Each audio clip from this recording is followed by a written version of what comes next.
Sebelumnya, Assalamualaikum warahmatullahi wabarakatuh. Izin memperkenalkan diri, perkenalkan nama saya Heliza Putri Andini dan NPM 251303412 dari kelas 2025C. Di sini izin saya ingin mengerjakan salah satu tugas perbaikan nilai mata kuliah geologi dasar yang diampu oleh Bapak Nyokro Mukti Wijaya, di mana di sini diberikan tugas untuk membuat peta persebaran lempeng di dunia.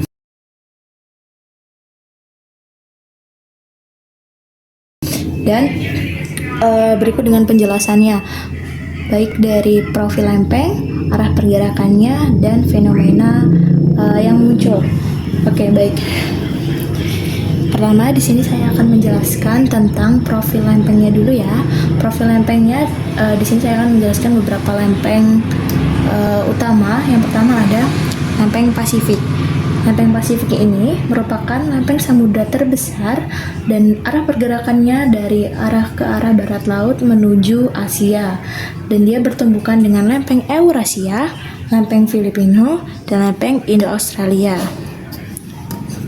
Lalu yang kedua ada lempeng Eurasia, di mana lempeng ini merupakan lempeng benua raksasa yang mencakup Eropa dan Asia. Arah pergerakannya relatif bergerak ke arah tenggara atau selatan, menahan tekanan dari lempeng Pasifik dan India. Lalu yang tiga ada lempeng Amerika Selatan. Lempeng Amerika Selatan ini merupakan lempeng benua dan lempeng samudra. Arah pergerakannya menuju ke arah barat. Lalu ada lempeng Amerika Utara. Lempeng ini merupakan lempeng benua dan lempeng samudra. Arah pergerakannya menuju ke arah barat daya. Selanjutnya ada lempeng Afrika. Lempeng Afrika ini merupakan lempeng benua dan samudra. Arah pergerakannya menuju ke arah timur laut atau ke arah utara. Lalu selanjutnya ada lempeng Antartika. Lempeng Antartika ini merupakan lempeng benua dan samudra. Arah pergerakannya stabil namun menyebar ke arah luar. Selanjutnya ada lempeng Indo-Australia. Jadi, lempeng Indo-Australia ini atau bisa disebut dengan lempeng India dan Australia, ini adalah campuran dari lempeng samudra dan benua. Arah pergerakannya dari arah timur laut menekan lempeng Eurasia. Selanjutnya ada lempeng Nazca. Lempeng Nazca ini merupakan lempeng samudra di sebelah barat Amerika Selatan. Nah, arah pergerakannya bergerak ke arah timur menumbuk lempeng Amerika Selatan. Itulah kenapa di sini ada tanda seperti panah menuju ke Amerika Selatan, karena memang arah gerakannya menuju ke arah Amerika Selatan seperti itu. Oke, baik. Selanjutnya, saya akan menjelaskan tentang jenis batas lempeng, di mana jenis batas lempeng ini dibagi menjadi tiga, yaitu ada divergen, lalu ada konvergen, dan ada transform. Yang pertama, kita akan membahas tentang batas divergen. Batas divergen ini merupakan pertemuan antara kedua lempeng yang saling menjauh. Kalau dalam peta ini ditandai dengan kedua panah yang saling membelakangi. Baik, lokasi pada petanya terletak pada antara lempeng Amerika Selatan dengan lempeng Afrika. Selanjutnya ada lempeng Amerika Utara dengan lempeng Eurasia di sebelah sisi Atlantika. Selanjutnya ada lempeng Pasifik dengan lempeng Nazca. Ini teman-teman. Jadi dia kayak menjauh gitu. Nah, dari pergerakan lempeng divergen ini yang saling menjauh, ini menimbulkan beberapa fenomena yang muncul. Yang pertama, akan terjadi punggungan tengah samudra atau mid-ocean ridge, yaitu di mana lantai samudranya itu akan merekah, magma lalu naik ke permukaan dan membentuk kerak bumi baru, atau bisa disebut dengan sea roar spreading. Contohnya itu Mid-Atlantic Ridge. Uplift of the plate by mantle convection caused horizontal slippage due to the weight of the plate.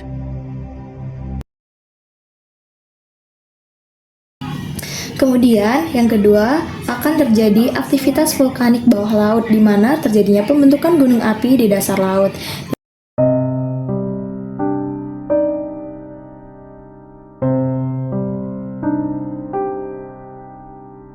Dan yang ketiga, akan terjadi gempa bumi dangkal, di mana gempa bumi ini berintegritas ringan hingga sedang.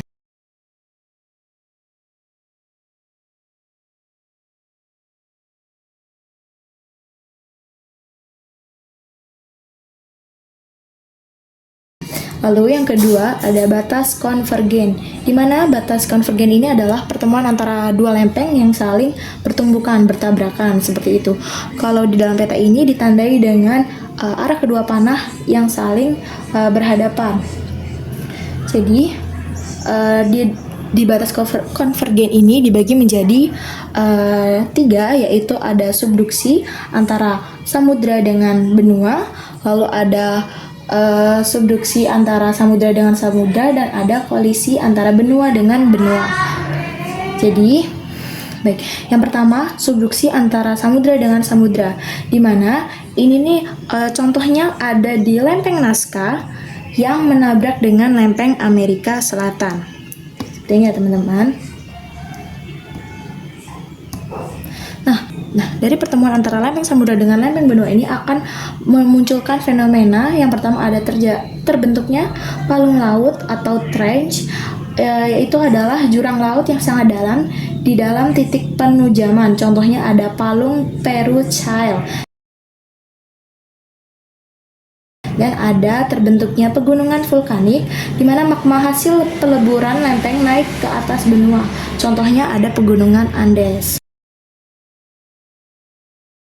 Selain itu akan terjadi juga gempa bumi yang sangat kuat, sehingga sering terjadi gempa megatrust.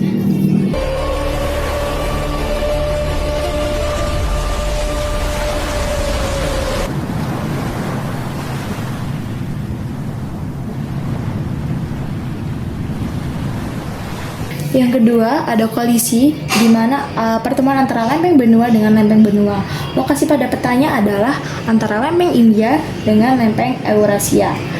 Fenomena yang muncul dari pertemuan antara lempeng ini adalah terjadinya pegunungan lipatan tinggi yang non vulkanik, dimana karena kedua lempeng ini sama-sama kuat dan tidak ada yang mau mengalah, sehingga dia menujam dalam dan melipat ke atas membentuk pegunungan yang raksasa. Contoh pegunungannya adalah pegunungan Himalaya. Seperti itu. Fenomena lain yang muncul adalah terjadinya gempa bumi darat.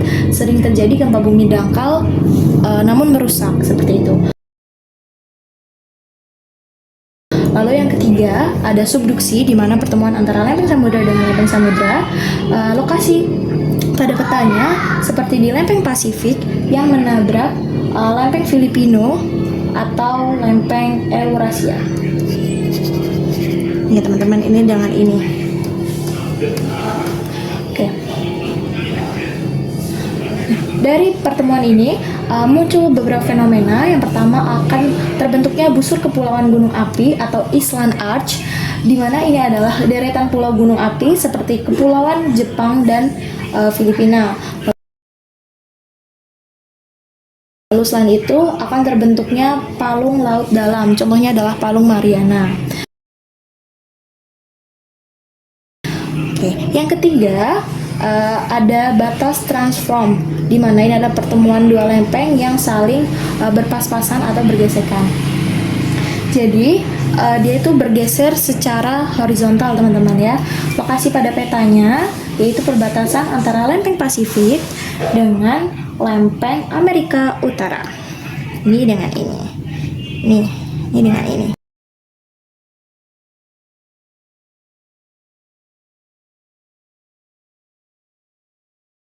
Jadi di sini nih dia akan seperti bergeser, dan di sini akan terbentuk seperti sesar-sesar gitu, atau disebut dengan sesar San Andreas di California. Fenomena yang muncul yaitu yang pertama tadi terbentuknya sesar tadi, lalu yang kedua adanya gempa bumi tanpa disertai aktivitas vulkanik atau gunung berapi. Namun gempa ini bisa sangat merusak karena titik fokusnya itu dangkal, seperti itu.